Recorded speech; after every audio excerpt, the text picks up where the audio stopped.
Conserven sus Biblias abiertas allí en este pasaje de Tito 3 del 1 al 7. Y bueno, hermanos, ¿alguna vez se han puesto a pensar en qué concepto nos tiene el mundo a los mexicanos?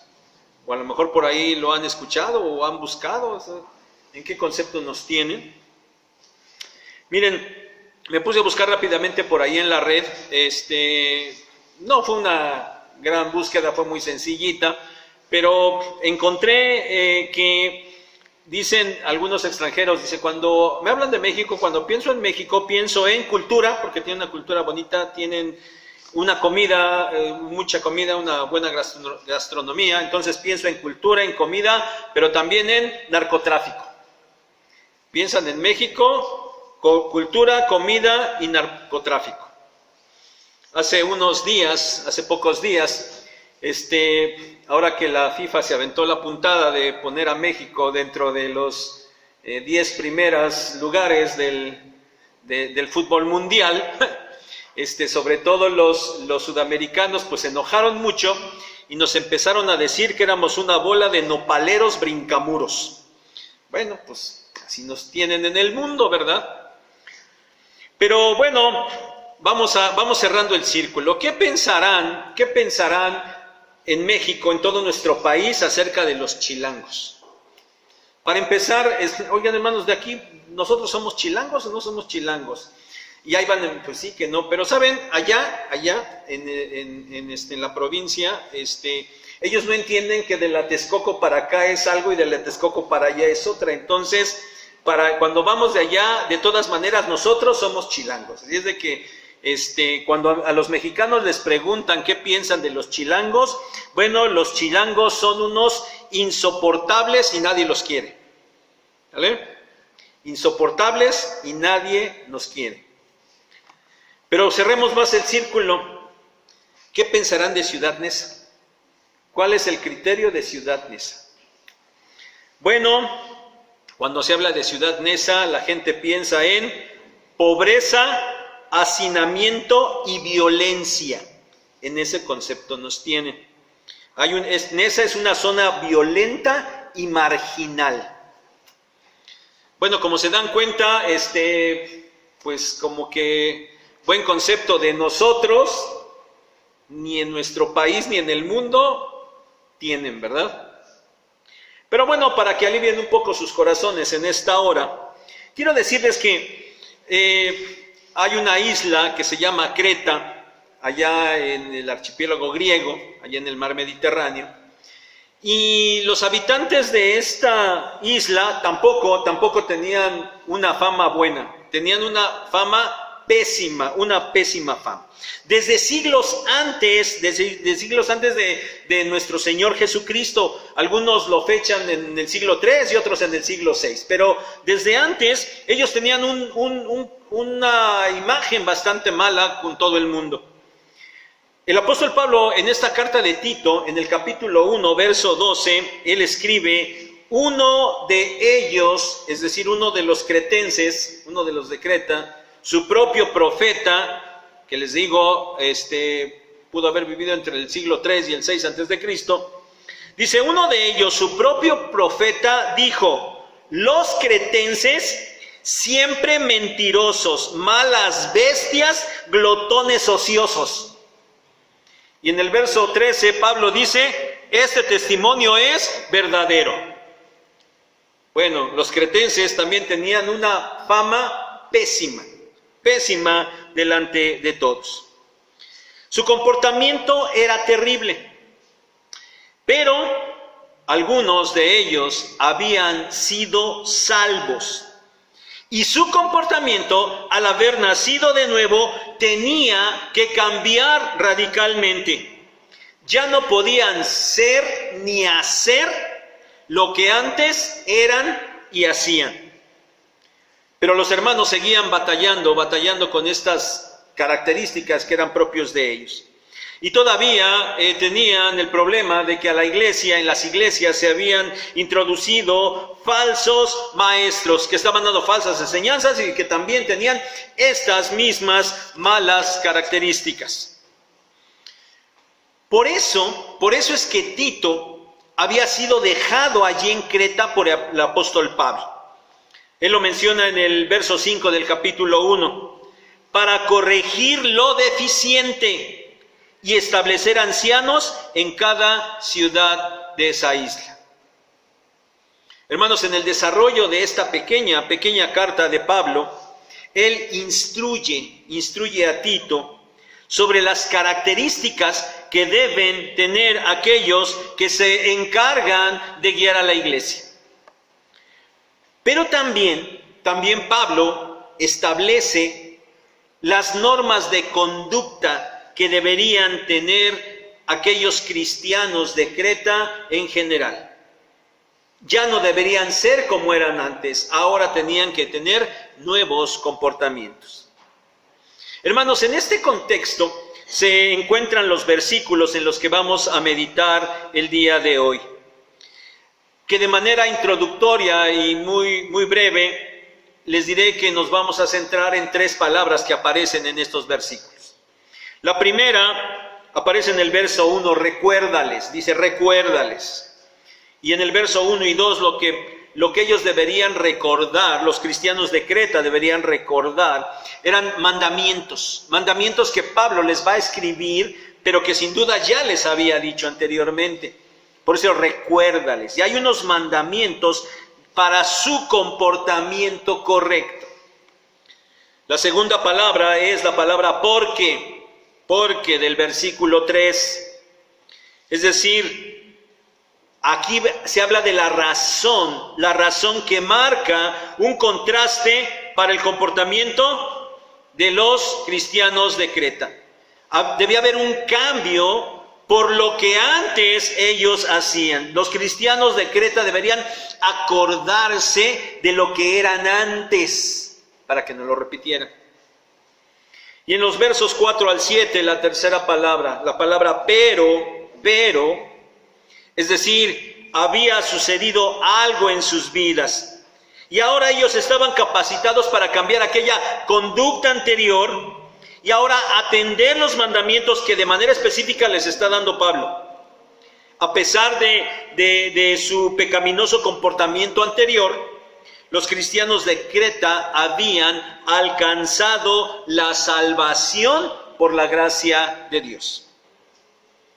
Entonces, hermanos, mandamientos de conducta, contrarios a lo que antes hacían y que deberían ser evidentes debido a la salvación que habían alcanzado. Esa sería la idea resumida de estos 7 versículos. Y este es el bosquejo en el que nos centraremos en la predicación de hoy.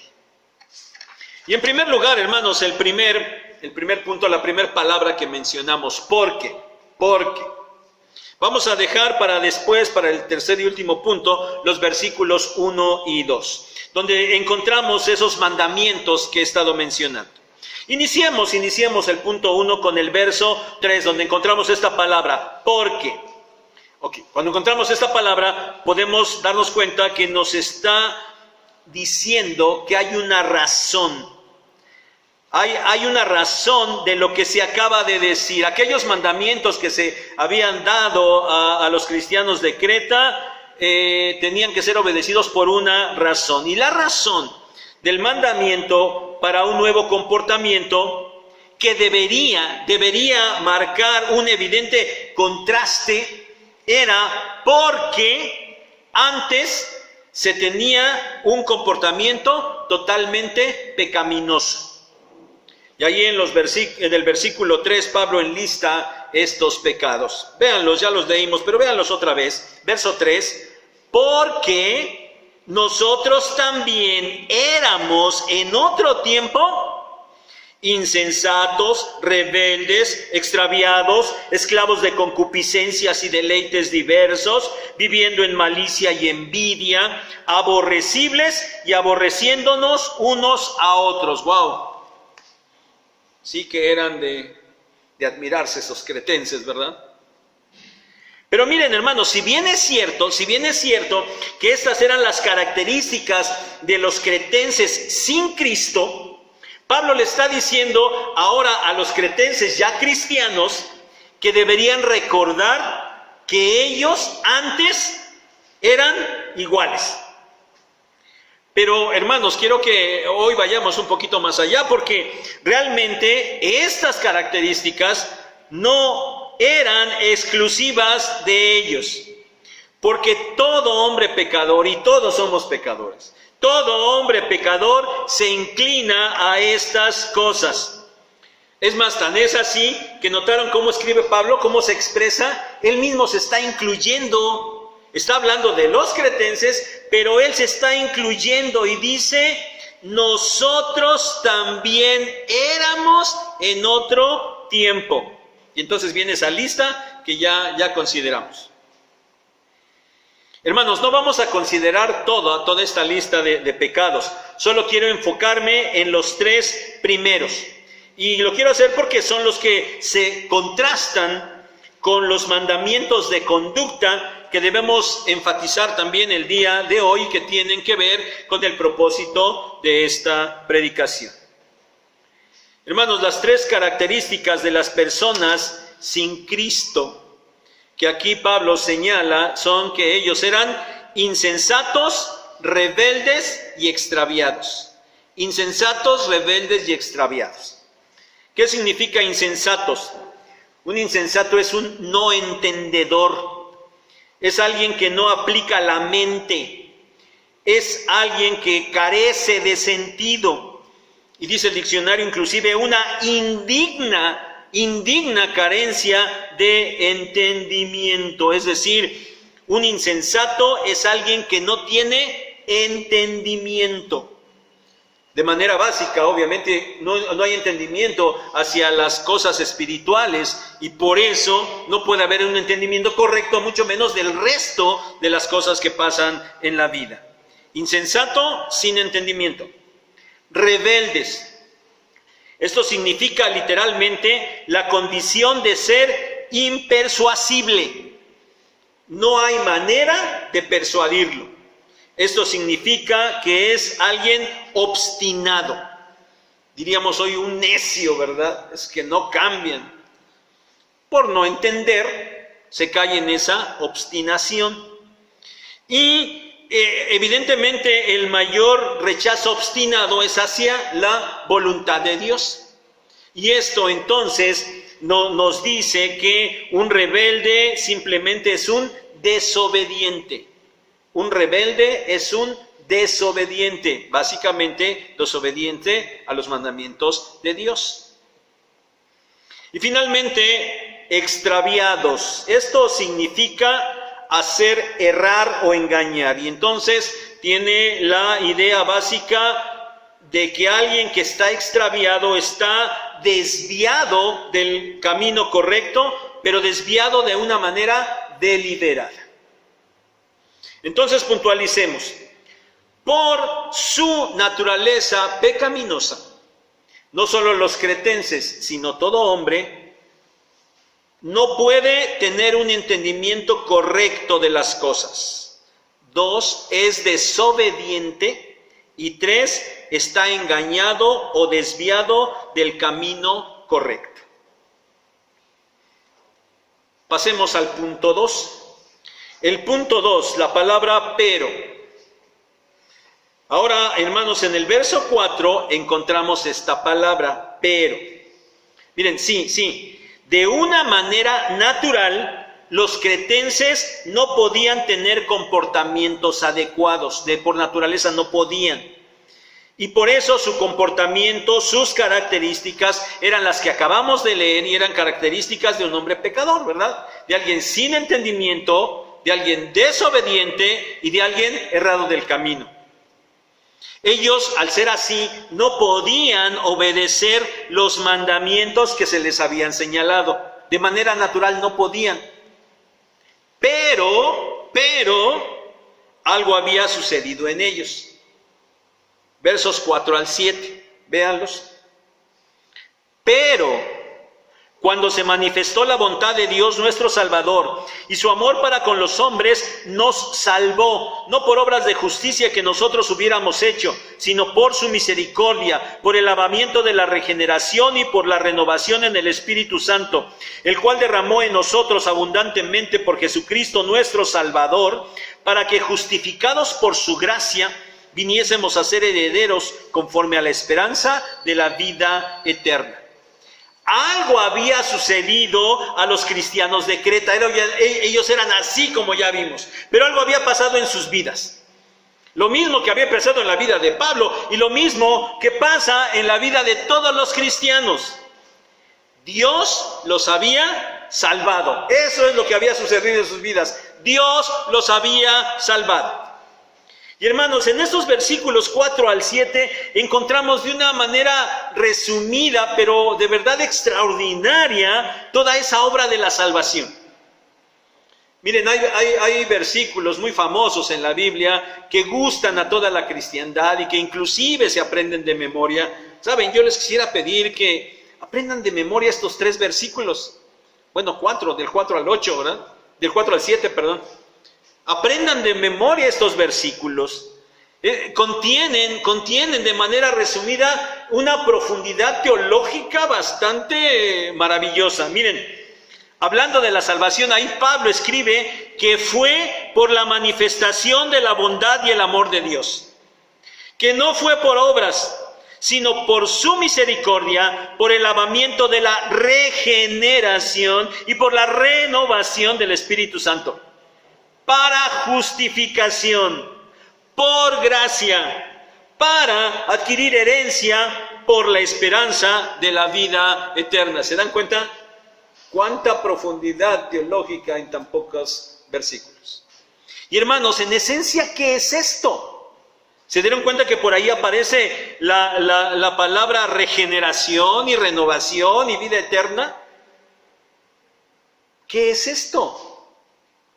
Nuevo nacimiento.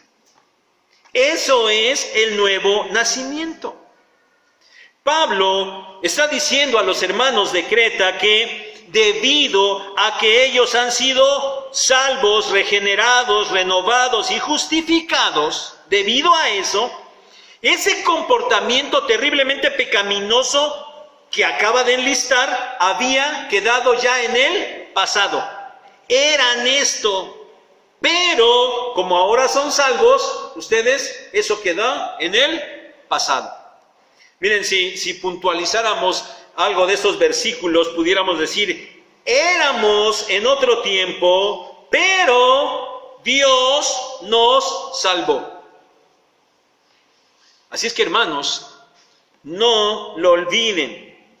El nuevo nacimiento, la regeneración, invariablemente produce un evidente cambio de vida, un cambio de comportamiento. Y por favor no olviden de esto, porque de verdad todavía batallamos. No es que ya aceptó a Cristo, de verdad ya dijo que sí. Yo le dije, ¿quieres aceptar a Cristo? Dijo que sí, hasta hicimos una oración, es más, hasta ya se bautizó. Miren, pueden pasar todas esas cosas, pero si no hay un cambio en el comportamiento de la vida, olvídense, no hay nuevo nacimiento. Y eso es importante que no lo olvidemos, hermanos, porque nos podemos engañar nosotros mismos y engañar a los demás y pensar que algunos pueden ser salvos cuando no lo son. El problema es que cuando se mueran, no van a ir a la presencia del Señor. Ese es el problema y por eso necesitamos entender esto. El nuevo nacimiento invariablemente produce un evidente cambio de vida. Ahora, hermanos, ¿se dan cuenta cómo nos encontramos con esto una y otra vez a lo largo de todo el Nuevo Testamento? ¿Cuántas predicaciones llevamos ya con estos temas? Y siempre que vamos a los pasajes, siempre encontramos este asunto.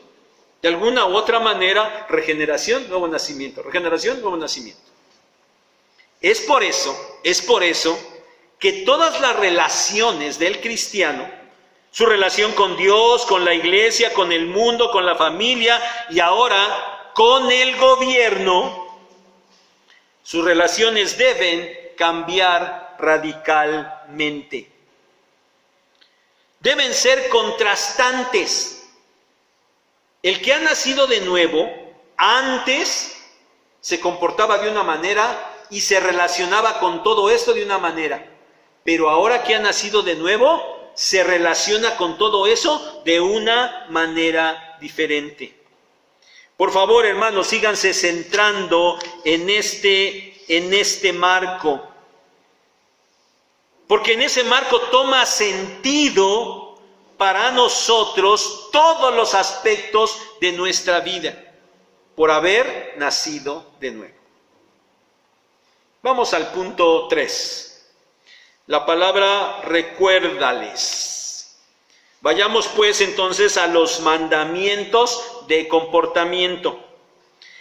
Pablo escribe una serie de mandamientos a los cristianos de Creta, que antes no les era posible obedecer, porque antes ellos tenían un comportamiento totalmente dominado por el pecado, pero ahora que ya habían sido salvados por Dios, ellos deberían haber tenido un cambio radical, y entonces ahora ellos sí ya estaban en la posibilidad de acatar esos mandamientos de cambio de conducta.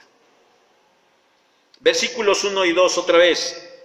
Recuérdales que se sujeten a los gobernantes y autoridades, que obedezcan, que estén dispuestos a toda buena obra, que a nadie difamen, que no sean pendencieros, sino amables, mostrando toda mansedumbre para con todos los hombres. 7 mandamientos. 7 mandamientos. 1, que se sujeten a los gobernantes y autoridades. 2, que obedezcan. ¿A quiénes? A las autoridades y a los gobernantes, que obedezcan. 3, que estén dispuestos a toda buena obra. 4, que a nadie difamen. 5, que no sean pendencieros.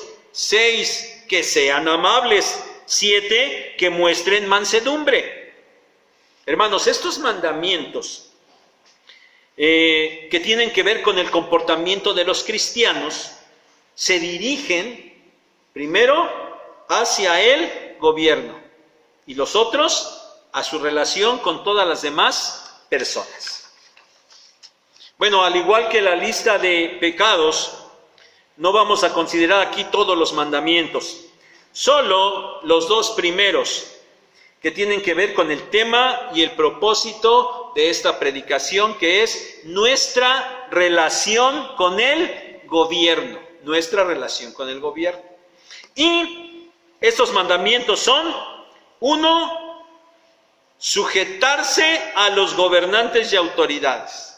2, obedecerlos.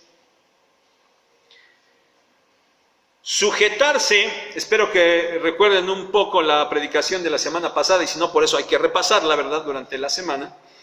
Sujetarse es un término militar, que implica, hermanos, que implica sometimiento. Sujetarse implica sometimiento. Obedecer tiene un sentido de reconocimiento a alguien que es superior. Someterse a un superior. Eso es sujetarse y obedecer. Creo que no es difícil entender estos conceptos, ¿verdad? Lo difícil es hacerlo, ¿verdad? Porque en nuestro mundo, ¿a quién le gusta tener estas actitudes? Pero bueno, miren, esos son los mandamientos. Ese es el mandamiento con relación al gobierno. Ahora, quiero resaltar 3 cosas. Resaltar 3 cosas en relación a este sujetarse y obedecer. El primero de ellos, la primera cosa que quiero resaltarles es que es algo que nosotros debemos hacer por nosotros mismos. Para explicar esto, voy a poner un ejemplo. Tiene que ver un poco con el asunto de la gramática griega. Pero bueno, para no entrar en cuestiones técnicas ni en complicaciones, quiero explicárselos con un ejemplo muy práctico, ¿verdad? Les decía a los hermanos, si no entiendo ni la gramática en español, pues Imagínense la gramática en griego. Y además en griego koiné, que es el de la Biblia, pues mucho menos, ¿verdad? Pero bueno, miren, nos dicen los conocedores que las acciones que aparecen en el idioma griego se pueden expresar en una voz pasiva, voz media o voz activa. Ahorita aterrizamos esto, pero déjenme explicárselos de esta manera, que tiene que ver con cómo están escritos estos asuntos de sometimiento y obediencia. El ejemplo clásico o un ejemplo muy clásico vamos a tomar el ejemplo de bañarse, ¿sí? Es un verbo, bañar, el verbo bañar, la acción de bañarse. Cuando todos éramos pequeños, nos bañábamos, ¿verdad? Pero más bien no nos bañábamos, sino venía mamá y nos bañaba. ¿Cierto? ¿O ustedes no los bañaba su mamá? Sí. ¿No? Qué feo. Bueno, a la mayoría de las personas. Viene mamá y lo baña. O sea, a ver, nosotros éramos pequeños y venía mamá y nos bañaba. La acción se realizaba. La acción de bañarse se realizaba, pero nosotros no la hacíamos. Alguien venía y la hacía sobre nosotros. Esa sería la voz pasiva. O sea, el baño se daba, pero nosotros no lo hacíamos. ¿Sí? Eso es la voz pasiva. Pero cuando nosotros crecimos, ya no venía mamá y nos bañaba, sino ahora la acción se seguía realizando. Espero, ¿verdad? El baño se sigue dando, pero ahora ya no es mamá quien nos baña, sino somos nosotros quien nos bañamos a nosotros mismos. Esa es la voz media, una acción que realizamos nosotros a nosotros mismos. ¿Sí está clara la explicación?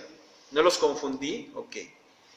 Hermanos, el mandamiento de Pablo en Tito de obedecer y sujetarse a los gobernantes está en voz media. ¿Qué significa esto? Que somos nosotros mismos los que debemos ponernos bajo la sujeción y la obediencia hacia los gobernantes. No esperemos, o esto no significa que nosotros ahí estamos a ver cuándo las autoridades se dan cuenta de lo que estamos haciendo para que vengan y nos obliguen a obedecer. Ese no es el sentido. El sentido es que lo debemos hacer por nosotros mismos. Esa es la primera cosa que quería decirles. La segunda cosa es que esta orden hacia el gobierno está, hermanos, dentro del contexto de la salvación. Está dentro del contexto del nuevo nacimiento. Miren, les dije que no cerraran sus Biblias. Está muy cortita la carta. Vean el capítulo 1. Bueno, la salutación empieza con... No se vayan a detener a estar leyendo, por favor, ¿eh? Nada más vean lo que les voy a decir y ya después la leen completita en su casa. Capítulo 1, Pablo le había dicho a Timoteo que tenía que establecer ancianos. Y entonces en los versículos del 5 al 16 del capítulo 1, Pablo le dice las características que deberían tener aquellos hombres que iban a pastorear a las iglesias. Pero en el capítulo 2, Pablo ya le habla a Tito de cómo debería ser el comportamiento de los cristianos. Y del versículo 1 al 10 del capítulo 2 le dice cómo deben comportarse los ancianos, las ancianas y los jóvenes. Pero pongan su atención en el verso 11. A ver, ancianos, ancianas, jóvenes tienen que comportarse de esta manera. Verso 11, porque la gracia de Dios se ha manifestado para salvación. Y habla hasta el versículo 14 de asuntos de salvación. Y llegamos al capítulo 3, a los versículos 1 y 2 que estamos considerando, a esos mandamientos. Salvación, mandamientos. Y luego, versículos 4 al 7, que ya vimos rápidamente, asunto de nuevo nacimiento. ¿Se dan cuenta? Estos mandamientos de obediencia al gobierno están en medio de asuntos de salvación, de asuntos de nuevo nacimiento. Entonces, hermanos, Sujetarse y obedecer al gobierno es una actitud que deben tener aquellos que han nacido de nuevo. La tercera cosa que les quiero decir sobre estos mandamientos es que de manera primaria, esta es una orden de Dios. Pablo está escribiendo a Timoteo, pero Pablo es un apóstol del Señor. Había recibido autoridad del Señor, había recibido revelación del Señor, y él con toda autoridad enseñaba y mandaba, no por él, no porque se le ocurriera a él, sino eran cosas que recibía del Señor. Entonces su palabra era autoritativa. Y el mandamiento que él daba no era suyo propiamente, era mandamiento de Dios. Pero además hoy nosotros, hermanos, entendemos perfectamente que esas palabras escritas por Pablo estuvieron inspiradas por el Espíritu Santo. Y entonces formaron este libro que tenemos hoy, esta Biblia, esta palabra de Dios, que otra vez debemos decir es la palabra inerrante de Dios. Y entonces entendemos que aunque Pablo está escribiendo que nos sujetemos al gobierno, esta es una orden que primariamente es una orden de Dios. Una orden de Dios. Así es de que, hermanos, nosotros debemos obedecer al gobierno porque eso ha mandado nuestro Dios y nosotros le obedecemos a Él. Nuestra obediencia al gobierno no es solo por el hecho de que estemos obedeciendo a una institución. Obedecemos al gobierno por obediencia a Dios. Entonces, hermanos, nuestra obediencia al gobierno depende de nuestra obediencia a Dios. Nadie puede ser rebelde con el gobierno y diciendo que obedece a Dios, porque eso no es cierto, es incongruente. Porque recordemos, hermanos, el gobierno fue establecido por Dios, Él lo estableció. Y si nosotros nos resistimos al gobierno, nos estamos resistiendo a Dios. Romanos 13:2, por si no les quedó claro 18 días, vuelvan a tomar la cita y vuelvan a leerlo. Romanos 13:2. Quien resiste al gobierno, resiste a lo que Dios ha establecido. Y no importa cómo sean los gobernantes, no importa. Nuestra responsabilidad es de sujeción y obediencia. A menos, ya saben que hay una excepción, ¿verdad? A menos que lo que ordene el gobierno vaya en contra de lo que Dios manda. Solamente en esa situación nosotros estamos en la libertad de desobedecer al gobierno. Pero si no va en contra de lo que Dios dice, no tenemos más que someternos. Porque si fuera contrario, entonces, Hechos 5:29, es necesario obedecer a Dios antes que a los hombres. Pero si no pasa, no hay justificación. Obedecemos. Hermanos, yo espero que hasta aquí haya quedado clara la enseñanza, haya quedado clara esos mandamientos, esas instrucciones y por qué está haciendo así. Esa enseñanza, esos principios bíblicos que tienen que ver con nuestra relación hacia el gobierno. Y ahora, para que ese entendimiento quede más claro y para que podamos verlo a través de una aplicación real, vamos a aprovechar la situación que estamos viviendo actualmente. Se presta perfectamente. A ver, ¿por qué nos estamos reuniendo con una asistencia limitada y siguiendo un protocolo sanitario? ¿Por qué? Porque fueron instrucciones del gobierno. el gobierno dijo que hiciéramos eso. Pero entonces, bueno, ¿qué? ¿Y todos lo hacen?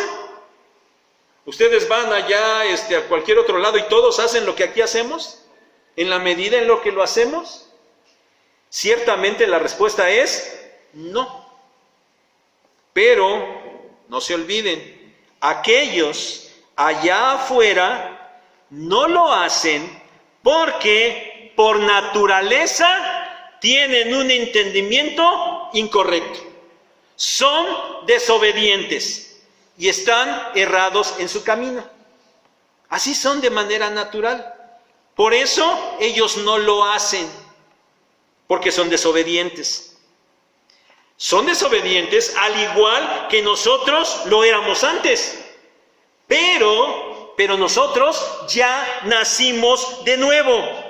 Y entonces nosotros sí podemos tener esa actitud correcta, contraria a la que antes teníamos y correcta delante de Dios. Y por eso es que nosotros sí podemos obedecer. Y por eso obedecemos. Pero no se olviden, hermanos, no se olviden. Lo hacemos primariamente, porque a quien estamos obedeciendo es a nuestro Dios. Por eso lo hacemos, por obediencia a Dios. Él instituyó al gobierno y nos manda que lo obedezcamos. Así es que, mis hermanos, aunque sea este gobierno el que se esté beneficiando de nosotros como ciudadanos responsables y obedientes, nosotros no lo hacemos por ellos. Nosotros lo hacemos porque obedecemos a Dios. Hermanos, tengan en cuenta esto. Porque hay hermanos que, pues a lo mejor con buenas intenciones y parecen hasta bien piadosos. No, yo obedezco a mis gobernantes. Y parece que la atención se pone en el gobierno y obedecen al gobierno. Pero creo que se están olvidando que primordialmente la obediencia no es a ellos, la obediencia es a Dios. No nos olvidemos de esto.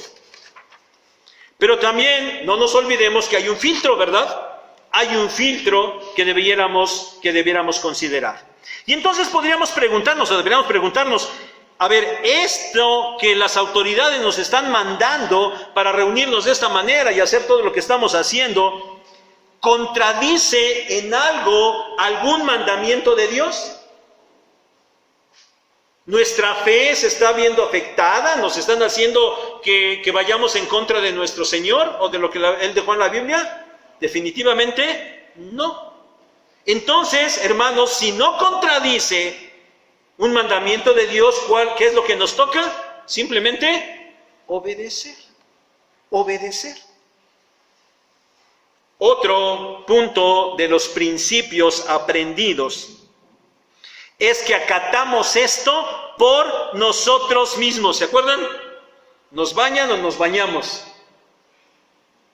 Entonces, acatamos, obedecemos y nos sujetamos por nosotros mismos. Entonces, hermanos, no necesitamos que el gobierno venga a supervisarnos, a ver si lo estamos haciendo bien. No es necesario. ¿Por qué? Porque obedecemos por nosotros mismos. Porque pudiera ser quizás fácil, o alguien pudiera decir, bueno, pues al fin que el municipio ni viene ni se da cuenta. Miren, al fin ya cerramos las puertas así como ahorita. ¿Qué les parece si en vez de entrar por el medio, entramos por la puertecita de acá de al lado y nos metemos todos? ¿Sí? Y ya ni nos sanitizamos, y ahorita pues quítense todos el cubrebocas y ya estemos así. Es más, vénganse todos y llenamos el templo y aquí nos estamos. Al fin que el municipio ni cuenta se da. Eso, hermanos, sería totalmente incorrecto. Porque nosotros no necesitamos supervisión humana ni gubernamental para hacer lo correcto. Porque nosotros hemos nacido de nuevo, tenemos una nueva relación con nuestro Dios, y entonces nosotros obedecemos a nuestro Dios Y nuestro Dios nos manda que por nosotros mismos nos obliguemos a cumplir lo que el gobierno nos pide, independientemente de que vengan a vernos o no vengan. ¿Está claro esto, hermanos? Ahora, yo espero que todos ustedes estén haciendo lo mismo aquí que en otro lado. Y no lo estén haciendo aquí porque los estamos obligando de alguna manera a hacerlo, porque les dijimos, si no lo hacen no entran, ¿verdad? Bueno, pues ya lo hago. Yo espero que no lo hagan así y que cuando salgan y vayan a Bodega Aurrerá o al mercado o a donde sea, pues ya no cumplan con nada de esto. Yo espero que no lo estén haciendo, porque sería una actitud incorrecta, porque no están obedeciendo al gobierno, están obedeciendo a Dios y lo tienen que hacer por ustedes mismos sin necesidad que les estén duro y dale. Hermanos, otra vez les pregunto, ¿está clara la enseñanza y está clara la aplicación? Entonces, mis hermanos, ya que ustedes entienden que hay un mandamiento de Dios y ustedes están viendo cómo nos estamos esforzando en cumplir el mandamiento de Dios, y ustedes lo están experimentando cuando llegan aquí, y ustedes hoy, si es que no lo habían hecho, hoy están entendiendo el por qué estamos haciendo esto, cuál es la base por el cual nosotros lo estamos haciendo. Si ustedes ya están en este sentido, entonces, hermanos, yo les pido, aprendan esto, pero no solo para la obediencia al gobierno en las medidas sanitarias en esta pandemia. Aplíquenlo a todas las demás órdenes de nuestro Dios. A todo. Hermanos, nosotros mismos, por obediencia a Dios, nos estamos obligando a hacer lo correcto. Háganlo siempre, en cualquier cosa. Sea con el gobierno, sea con el mundo, sea como sea. Cumplan así como le están aprendiendo en esta situación. Hermanos, para finalizar, oigan, ¿tiene razón el gobierno en esta cuestión? ¿La estrategia contra la pandemia es la correcta? ¿O como dicen algunos, son otras sus intenciones? ¿Tienen intenciones malévolas? ¿Nos quieren nada más controlar y someter? ¿Esas serán sus intenciones? Entonces, nosotros deberíamos considerar primero todo eso para ver si obedecemos o no. Definitivamente no. Definitivamente no. Y nosotros ya vimos por qué el día de hoy. Pero miren, para quienes tengan por ahí todavía en la mente estas cosas, en la reflexión del próximo miércoles, no se la pierdan, les hablaré del por qué. Aunque suponiendo que efectivamente el gobierno tuviera malas intenciones y lo que quieran, ¿por qué aún así nosotros tenemos que obedecer?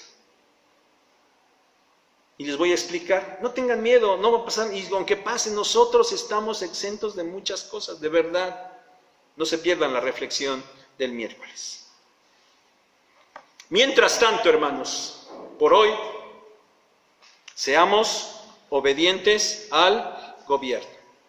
Si no transgrede ningún mandamiento de nuestro Dios, por obediencia a Él, hagamos lo que ellos nos ordenen. Seamos obedientes a nuestros gobernantes, porque nosotros ya hemos nacido de nuevo. Por eso. Que Dios les bendiga.